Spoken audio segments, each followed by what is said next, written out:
Olá pessoal, tudo bem com vocês? Aqui quem está falando é a professora Érica Vale.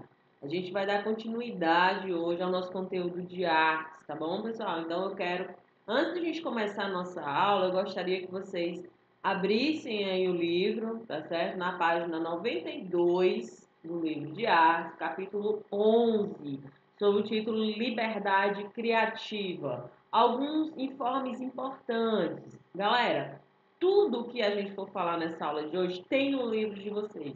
Claro que de uma maneira mais didática, mais objetiva, certo? Que é a forma em que a gente acredita que vocês possam assimilar melhor. Outra coisa, não basta só vocês, não é para decorar o que é movimento tal, ou no caso da dadaísmo, o que é o ready-made, o que é o surrealismo, que é o que a gente vai falar nessa aula de hoje.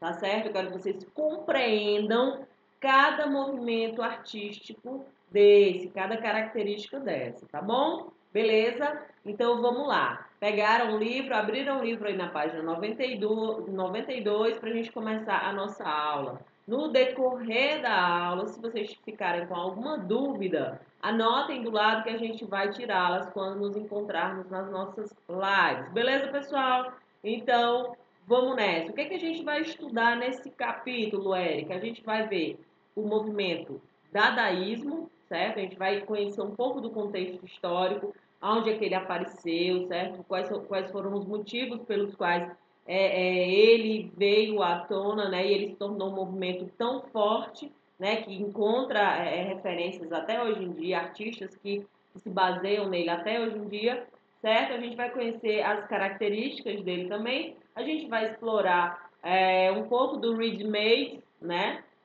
E a gente vai entrar aí para conhecer um pouco das características do surrealismo, ok? Então, vamos lá. Pessoal, primeiro a gente precisa entender quem é esse cara aí. Hugo Ball, ele foi um dos criadores do Manifesto Dada, de 1918, tá certo? Então, esse movimento, ele surgiu bem na época da Primeira Grande Guerra Mundial. Então, a sociedade ela estava assustada, a sociedade ela estava oprimida, né? E os artistas, como a gente sempre soube, sempre estão ao passo à frente na sociedade, certo? Então, o período histórico, o contexto histórico em que apareceu esse movimento foi o período mais ou menos entre 1916 e durou até 1922, certo? Foi o tempo que ele levou para realmente se estabelecer como movimento artístico, tá? Então, diferente de outros estilos artísticos, né, que contemplavam a arte e a estética pictórica, como a gente se lembra, que a gente já estudou sobre esses outros movimentos, né?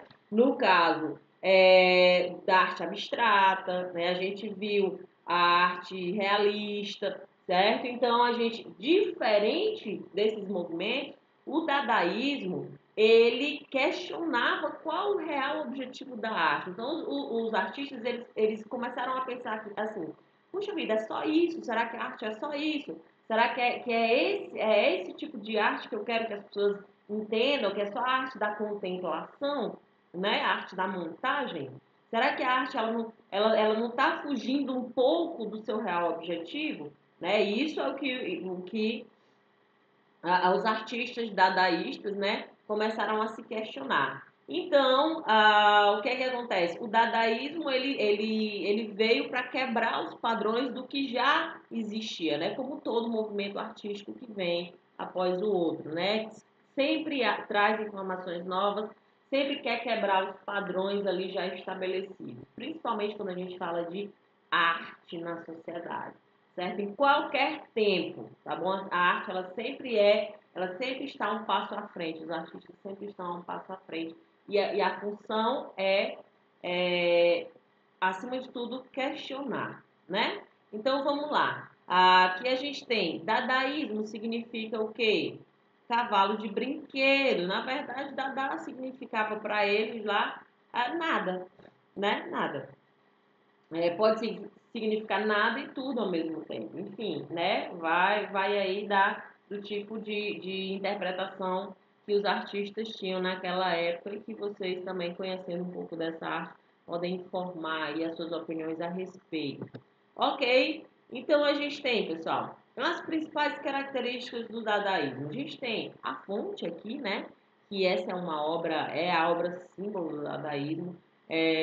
Quem criou foi o Marcel Duchamp, certo? Em 1917. Ele é o que a gente sempre fala em sala de aula, né?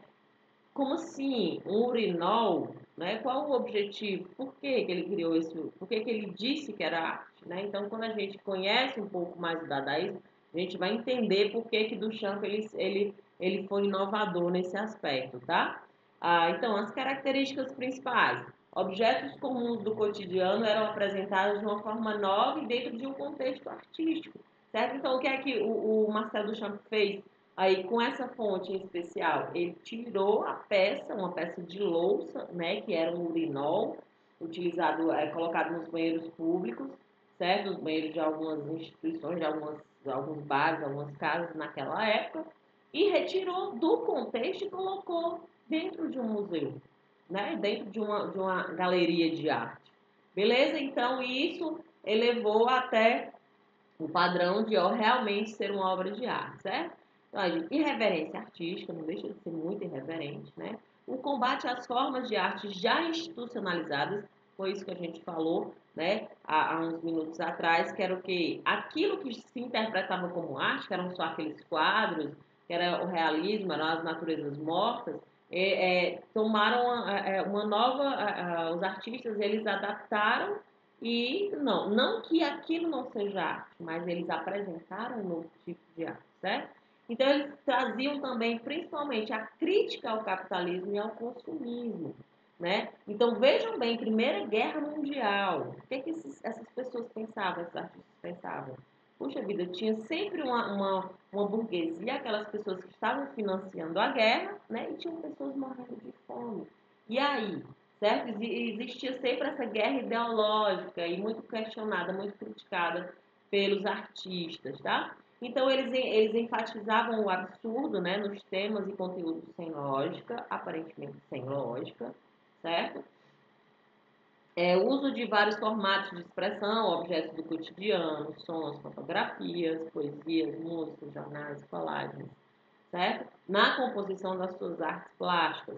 E o forte caráter pessimista e irônico, principalmente com relação aos acontecimentos políticos do mundo, certo? Então, era uma arte pessimista, era uma arte pé no chão e muito pessimista, certo? Por quê? Porque eles se baseavam no que estava acontecendo ao redor e nos posicionamentos políticos, né, daquela época.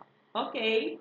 Beleza, pessoal? Então, ready-made, o que quer dizer? São objetos já prontos, obras de arte já prontas. Então, o artista do dadaísmo, o artista dadaísta, ele pegava objetos e transformava em arte. Então, daí é que vem essa expressão ready-made, né? Que é uma técnica desenvolvida a partir da ideia que tudo pode se transformar em uma obra artística, né? Os objetos prontos, eles podem se transformar em uma obra artística. A gente tem, mais uma vez, o Duchamp aí, né, que é o símbolo máximo desse movimento. E essa obra de arte aqui, que chama Roda de Bicicleta. Então, somente uma roda de bicicleta, né, feita em 1913. Esse aqui é o artista Marcel Duchamp. Certo, pessoal? Gente, nós temos aí os principais nomes do dadaísmo, certo? A gente tem Marcel Duchamp, né? A gente tem o Tristan Tzara, a Hannah Rock, o Man Ray, o Hans Arp, Sophie Toba Arp, né? George Gross, Hausmann e Amy Higgins, certo? Por que eu coloquei aqui a foto da Amy Higgins? Por quê? Porque quando a gente fala no movimento dadaísta, a gente sempre fala somente dos artistas. E o Marcel Duchamp, como ele é um dos principais nomes, a gente tem sempre como referência. Mas existiam mulheres que trabalhavam a arte Dada, certo? Então a gente tem ela que foi muito, ela era titereira, né? E poeta. O que é o titereiro, Edna? É a pessoa que manipula os bonecos naquelas apresentações, né? É como se fosse um bonequeiro, né? Que a gente chama de bonequeiro hoje. É aquela pessoa que manipula os bonecos naquelas apresentações artísticas, certo? Então, esse é o titereiro. E, além de tudo, detentora de uma alma finíssima, refinadíssima, ainda era poeta, né? Poetisa, tá certo? Então, aqui no movimento dadaísta, eu aconselho vocês a darem uma pesquisada na internet, vocês vão encontrar aí muitas coisas interessantes sobre esses artistas dessa época, tá? Então, percebam aqui, ó, cada artista desse aqui, sempre tinha, né, duas funções ou três funções, né? O Man Ray, por exemplo, era um artista plástico e fotógrafo, então ele aliava essas duas habilidades. A gente tem a Sophie Tobeart, que era artista plástica também, design têxtil e dançarina, né? O Raul Halseman é artista plástico e poeta, certo? A Hannah Rock era artista plástica e fotógrafa, né? Uma das pioneiras da fotomontagem. Percebam aí quanta riqueza que esse movimento dadaísta ele trouxe para a gente, né? Que a gente bebe ainda dessa fonte, muitos artistas bebem dessa fonte até os dias atuais. Ok, pessoal? Então, sabendo disso, a gente vem bater aqui no surrealismo. Percebam essa obra pictórica incrível, incrível aí, certo? Do Salvador Dalí, intitulada A Persistência da Memória. Gente, olha que simbólico, né? Eu acredito que quando a gente vai fazer uma análise mais aprofundada dessa obra, a gente pode chegar a mil e uma conclusões, cada uma diferente da outra, né? Mas o Dalí, Salvador Dalí, era fantástico. Ele tinha uma visão assim muito particular. Então, não é à toa que as obras dele têm uma característica muito particular, certo? Ele conseguiu se sobressair dentro do cenário surrealista, certo? Então, o contexto histórico, aonde é que apareceu o surrealismo, certo, gente? Também uma das vanguardas artísticas europeias, né? Surgiu lá em Paris, na França, no início do século XX, certo? Então, o que é que acontecia? A sociedade estava muito racional, estavam começando a fazer pesquisas, né? As ciências já estavam começando a ser desenvolvidas, né? Os primeiros ensaios, a tecnologia também já estava começando. Então, o que é que aconteceu? A classe artística com o surrealismo deu um choque, por quê? Porque eles começaram a questionar. Enquanto a ciência crescia, enquanto essas observações, a sociedade se estruturava, né, Revolução Industrial, aquela coisa toda, pós-guerra, a gente tinha aí pessoas que estavam se esquecendo de olhar para si. O surrealismo ele veio para dar esse choque, né? Então, ele veio para criticar o materialismo também, o consumismo, né? A coisa do agora, né? Do imediatismo, certo? Então, a arte realista, ela não se restringiu somente às artes plásticas. Ela influenciou outras manifestações artísticas também, a escultura, a literatura, o teatro e o cinema, certo? Beleza? A gente tem aí é, essas características, né, que são muito, muito, muito importantes, que são quais? A gente tem o pensamento livre, expressividade espontânea, influência das teorias da psicanálise, certo? Tinha muito esse lance do Freud, né? A criação de uma realidade paralela, a gente tinha a criação de cenas irreais, como foi no caso do que a gente viu, né? Do quadro do Dali, certo? A gente vai retornar aí para vocês relembrarem, né? Isso aqui tudo parece um cenário de sonho, né? Esses relógios simbolizando o tempo, relógios derretidos, né? E um nada, certo? Então é uma coisa muito assim, surreal, parece realmente surreal. Veio desse nome surrealismo, né? Que é algo que imaginar, que a gente só imagina nos sonhos, né? Então a gente teve a valorização do inconsciente, as temáticas diversas, eles traziam como sexo, sonhos, fetiches, certo? E tem esse grande questionamento que o René Magritte trouxe para a gente com essa imagem, que até tá bem observada aí no livro de vocês, está bem analisada, né? Se faz várias indagações, se faz várias observações a respeito dessa imagem, que é muito interessante, porque é, se questiona, é um cachimbo ou não é um cachimbo, né? Então a gente diz o quê? Vou deixar vocês com essa pergunta, tá certo? Então, esse é o nome, a tradição das imagens, certo? O nosso olho, ele enxerga só o que a gente está vendo ou tem mais algo atrás, certo? Ok? Então, fiquem com esse questionamento aí, tá bom, pessoal?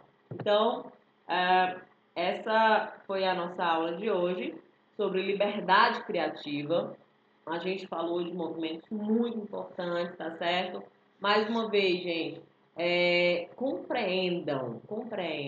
Vão atrás, leiam o que está escrito no livro de vocês aí, tá certo? Para ajudar a fixar melhor esse conteúdo, tá certo?